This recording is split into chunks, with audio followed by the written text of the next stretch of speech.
On the 29th of April 1945, Dachau Concentration Camp was liberated by the US Army, and what the soldiers found haunted many of them until the day they died. The prisoners there lived in constant fear of execution and brutal treatment, and killings were very common. It's believed that around 41,500 prisoners were killed inside of Dachau, which was opened in March 1933, following Hitler coming into power.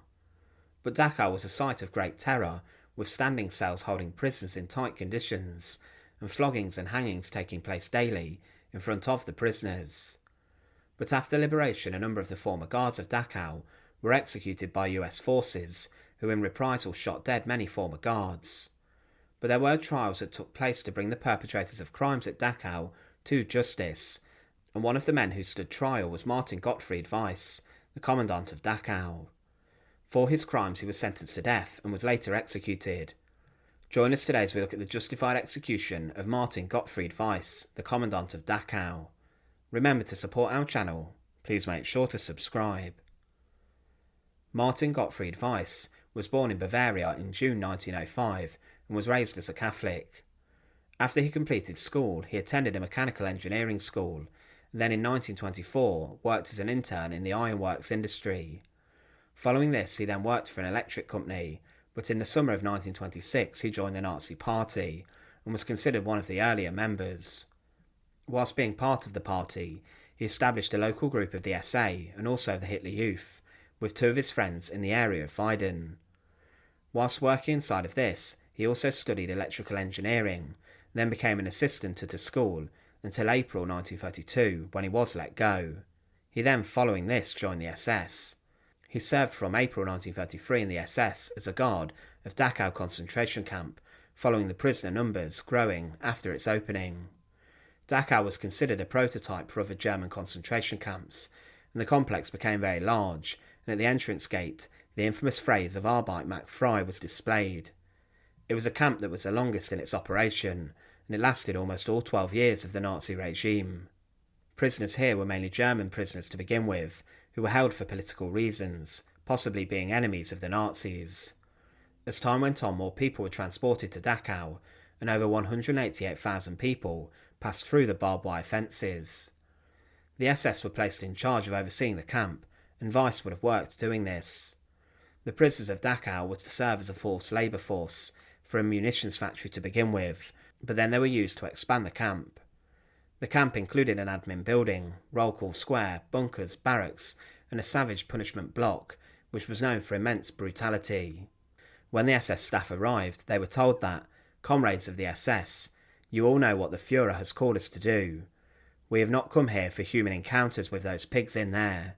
We do not consider them human beings, as we are, but as second-class people. For years they've been able to continue their criminal existence, but now we are in power. If those pigs had come into power, they would have cut off all our heads. Therefore we have no room for sentimentalism. If anyone here cannot bear the blood of comrades, he does not belong, and he better leave. The more of these pig dogs we strike down, the fewer we need to feed." Inside of the punishment block at Dachau, there were also tiny standing cells like oubliettes. These were so small that prisoners could not sit down, and had to stand for days on end without any respite. They were sometimes taken out to work during the day, then thrown back in afterwards. Some prisoners were given hardly any food, and the oxygen in these was not sufficient. Also, executions were common, and hangings occurred at Dachau to make an example of prisoners. Also, shootings took place with guards firing at those prisoners who did not work. Dachau's guards became very feared because of this, and Weiss initially worked as an engineer for 5 years, until February 1938. He regularly performed maintenance tasks at the camp, and then he became an adjutant to the commanders of the camp, Hans Loritz and Alexander Piakowski. He was a father and had 2 children and a wife, but in April 1940 he was sent to oversee the construction of a newly created Neuengamme concentration camp. Neuengamme saw 106,000 prisoners pass through the gates, and almost 43,000 were killed by the conditions there. It was established as a place to deliver building materials for building projects in Hamburg. Weiss became the commandant of the camp in April 1940 and remained here until June 1940, as the camp was a subcamp of Sachsenhausen to begin with. But when Neuengamme became a concentration camp in its own right, he remained until September 1942. The plan for the prisoners at the camp, overseen by Weiss, was that they would be exterminated through labour. Prisoners worked for up to 12 hours a day, and many were killed by the inhumane conditions and the violence from the guards. There was insufficient food and nutrition given to prisoners, and also the camp was very dirty and unsanitary, with disease running rampant around the camp. Medical supplies were also very scarce, and if prisoners were sent to the hospital, they were quickly killed by lethal injections. It was Weiss who oversaw the camp, and ultimately he was one of the ones responsible for the conditions there. But on the 1st of September 1942, Weiss was brought back to Dachau to become the commandant there. He was criticised with regards to the poor conditions of the prisoners, and following this he did try to improve things a little, but people were still being killed on a large scale. The health of the prisoners at Dachau ultimately led to prisoners not being as productive as they could, and this is why Weiss got criticism. He ordered prisoners to their deaths in euthanasia programs, and hundreds were sent to Hartheim Castle, where they were killed. He worked in Dachau until the 31st of October 1943, and during his time dozens of people were hanged, and dozens were shot by firing squads. Weiss later commented, saying that those people were not prisoners of the camp who were shot dead, but were prisoners of the Gestapo, who were the ones who issued the execution orders. He claimed that Himmler had sentenced those to death. It's believed that some prisoners did respect Martin Weiss, as he did make some changes to the camp. He allegedly banned deliberate beatings, and allowed food parcels, and also refused Himmler's orders to bomb and burn Dachau. But following his work there, he was appointed the Commandant of the Maidanek concentration camp. He also became the commander there on the 3rd of November 1943, but on the following day one of the worst massacres occurred. In one day more than 17,000 Jews were murdered at the camp, but some historians claim that Weiss was away preparing himself for his new job whilst the massacre occurred, but on his first day in Majdanek he would have had to organise a clean-up operation following the killings. He was later in May 1944 promoted, and in the following November was sent to the Mühldorf subcamp. Whilst here 2 underground plants had been created to make fighter planes with prisoners from Dachau. The Luftwaffe was suffering heavy losses, and inside the plants they tried to create a number of aircraft for the war effort. Jewish prisoners who worked there were so terrified of being gassed if they did not work hard enough. Many died from the labour conditions, and some died from disease, and those who could not work anymore were sent to Auschwitz to be killed. But as the war was coming to an end in April 1945, Martin Gottfried Weiss was inside Dachau, possibly to take over as a commandant again.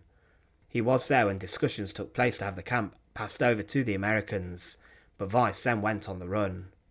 He was captured inside of Munich on the 29th of April 1945 and was then brought to trial at the Dachau camp trials.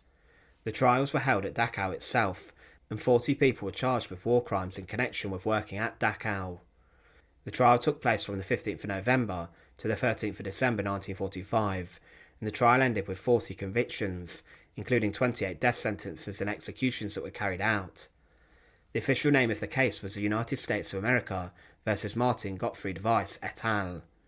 Witnesses were heard, and faced the defendants, and the court were told of the horrific treatment of prisoners. Martin Weiss was sentenced to death for his war crimes and his role as the Commandant of Dachau and the other camps, and his execution took place on the 29th of May 1946. He had been transferred to Landsberg Prison, and whilst here 2 gallows had been made, and over the course of the post-war years, a large number of German war criminals were executed by hanging on the structure. Martin Gottfried Weiss was executed on the same day as many of his former staff who were convicted war criminals. He was brought from his cell at Landsberg and was then accompanied by a huge number of guards and military policemen and taken into the courtyard. He was led towards an official who confirmed his identity, and a priest also stayed with the group. Martin Gottfried Weiss was then taken up the stairs of the gallows step by step, and he was then handed over to the executioner. A few last words were asked for him, and then the executioner shuffled him over the trapdoor. He quickly placed a black hood over Weiss's head, before he then secured the noose and tightened it. Quickly he then released the trapdoor, and Martin Gottfried Weiss plunged to his death, and he then was confirmed dead, before his body was placed into a coffin. Martin Gottfried Weiss was found guilty of violating the laws and usages of war, and it was clear he was a war criminal who had overseen many concentration camps. Inside of these, thousands of people died and were executed and killed by the conditions that he oversaw. He was a prolific commandant and must have been valued by Heinrich Himmler, who ultimately put him in positions of power. Thanks for watching. To support our channel, please make sure to subscribe, and once again, thank you so much for watching.